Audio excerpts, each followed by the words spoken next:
Hello friends, learn astrology with Anil Kaushal में आपका स्वागत है। आज हम बात करेंगे लेसन नंबर 26 की। लेसन नंबर 1 से 25 तक आपने देखा कि 12 की 12 राशियां जब लगन में आती हैं तो उसके लिए कौन से घर का क्या महत्व हो जाता है, और उस राशि के बारे में भी कुछ थोड़ा बताने की कोशिश की, जैसे उसका स्वामी कौन है, कैसे कैसे। इसी लड़ी को आगे बढ़ाते हुए अब बात करेंगे प्लैनेट्स की, यानी कि ग्रहों की। सबसे पहले बात करेंगे प्लैनेट के बारे में, उसके बाद बात करेंगे कि वो प्लैनेट किसी घर में विशेष में बैठता है, आपकी कुंडली में किसी विशेष घर में बैठता है तो उसका क्या अर्थ होता है। फिर बात करेंगे जहां बैठा है वहां कौन सी राशि है, उससे उसके अर्थ में क्या बदलाव आता है। इसी तरह बहुत कुछ और भी जो आपको जानना चाहिए एक प्लैनेट के बारे में। चलिए शुरू करते हैं। Lesson number 26।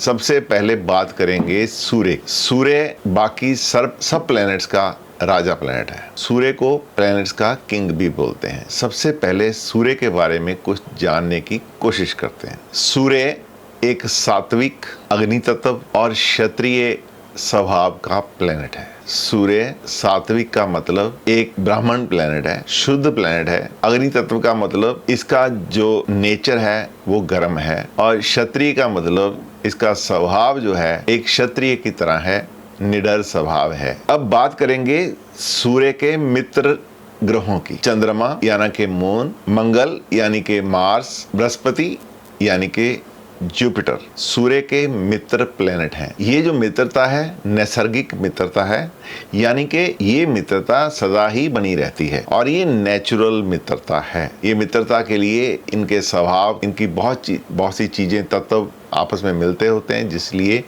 इनको एक तरह के दोस्त प्लैनेट माना जाता है। अब बात करेंगे सूर्य के शत्रु प्लैनेट। शनि ग्रह और शुक्र ग्रह सूर्य के शत्रु हैं। अब बात करेंगे सम यानी कि न्यूट्रल प्लैनेट्स, ना शत्रु ना मित्र। वो ग्रह है बुध। बुध ग्रह सूर्य के लिए सम ग्रह है, न्यूट्रल ग्रह है। ना ये सूर्य के साथ दोस्ती निभाता है और ना ही दुश्मनी निभाता है। अब बात करेंगे राशि स्वामी की। सूर्य सिंह राशि का स्वामी है। बात करेंगे मूल त्रिकोण राशि की। सूर्य की राशि सिंह उसकी मूल त्रिकोण राशि भी मानी जाती है, जहां पर 0 डिग्री से 20 डिग्री तक सूर्य मूल त्रिकोण राशि का कहलाता है। यदि बात करेंगे उच्च राशि की तो मेष राशि जो हमारे बचक्र की पहली राशि है, जिसे हम एरीज के नाम से भी पुकारते हैं, सूर्य उस राशि में 10 डिग्री पे उच्च का होता है। यदि ये कहें कि मेष राशि सूर्य की उच्च राशि है। यदि हम नीच राशि की बात करें तो तुला सूर्य की नीच राशि है और 10 डिग्री में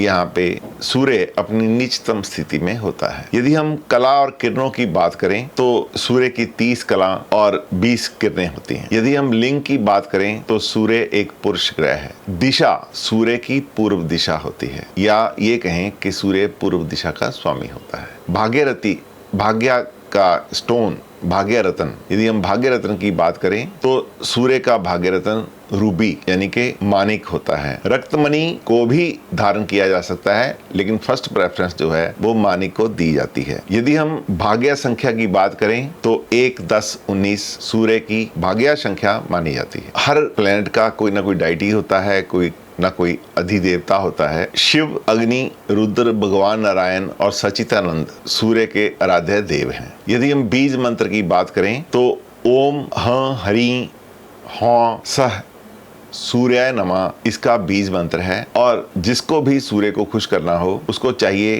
कि 30 दिन में 7000 बार सूर्य के इस मंत्र का पाठ करे तो सूर्य भगवान खुश होते हैं। यदि हम वैदिक मंत्र की बात करें, ओम आकृष्णेन रजसा वर्तमानो निवेशयन् अमृतं मर्त्यं च हिरण्ययेन सरिता रथेना देवो याति भुवनानि पश्यन्। दान की वस्तुओं की बात करते हैं। जब हम सूर्य के लिए कोई दान करना चाहें तो उसके लिए गेहूं, तांबा, रूबी, रतन, लाल वस्त्र या फूल, चंदन की लकड़ी, खांडसारी, केसर रविवार को सूर्य उदय के समय दान में देनी चाहिए। यदि हम रंग रूप की बात करें तो सूर्य का रंग शहद के रंग की आंखों जैसा, आकार में वर्गाकार, छोटे बाल, शीघ्र ही क्रोधित होने वाला, कमजोर दृष्टि वाला, सही औसतन शरीर वाला। प्रकृति और शारीरिक अंगों की बात करें तो इसकी प्रकृति पित्त है, वायु है। ये हड्डियों को आधिपत्य में लेता है, घुटनों को आधिपत्य में लेता है और नाभि को भी आधिपत्य में लेता है। यदि हम रोगों की बात करें,